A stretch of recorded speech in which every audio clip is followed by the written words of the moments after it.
Име на фирма, дејност, капацитет, гориво и координати. Ако досега би ви биле потребни денови па и месеци да добиете информација која компанија колку загадува и какви дозволи за работа поседува, сега ќе ја добиете со еден клик. Наместо само на хартија, загадувачите ќе се најдат на онлайн мапа преку апликацијата Е-мапа.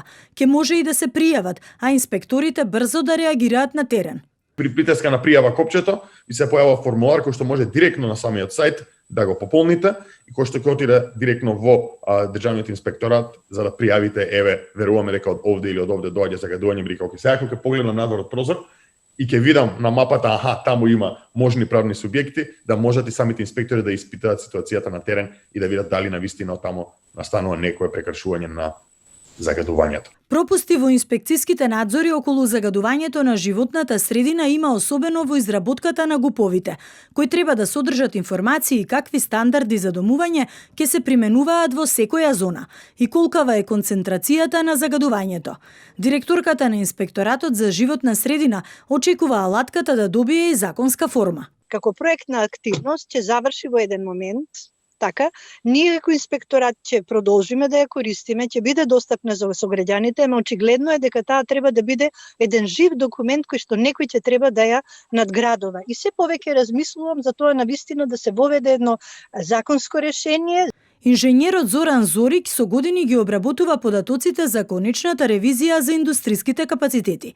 Вели дека постапката за добивање на документи има многу недостатоци. Фаза 1 добивање на дозвола, фаза 2 обнова на дозвола после 7 години.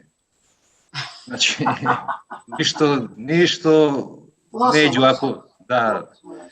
Против тоа мислам дека треба да се бориме. Прстот со години се вперува во домаќинствата, а индустријата трие раце од профитот за сметка на здравието на граѓаните.